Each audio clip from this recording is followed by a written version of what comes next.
In today's video, I'm going to teach you how to cancel an appointment on Calendly. Cancelling appointments is a simple process, but it's important to ensure you do it correctly so there won't be any confusion later. Let's walk through the steps together. First, you'll want to open your preferred web browser and head over to calendly.com. Once you're on the Calendly homepage, look to the top right corner of the page and click on the login button. This should bring you to the sign in page. Here, you'll enter your email address. Once you've entered your email, click the continue button. Next, you'll be prompted to enter your password. Input your password and then click continue once more to access your Calendly account. Now that you're logged in and at the home page, look for the tab labeled meetings.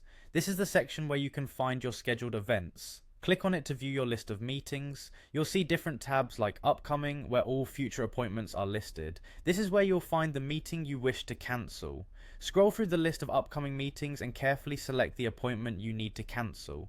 Click on that particular meeting to open its details. Within the meeting details, you'll see an option to cancel.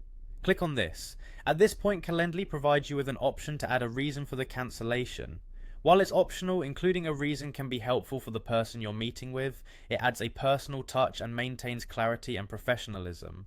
After you've considered adding a reason, you'll see the final step, clicking yes, cancel. By confirming this step, the meeting will officially be removed from your schedule, and typically an email notification will be sent both to you and the other party involved indicating the meeting has been cancelled.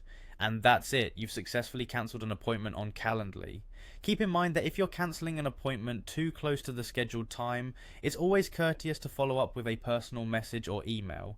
This ensures open communication and expresses your apologies for any inconvenience caused. Thank you for joining me today, and I hope this guide has helped you navigate the appointment cancellation process on Calendly with ease. Don't forget to like, share and subscribe for more helpful tutorials just like this one. Have a great day.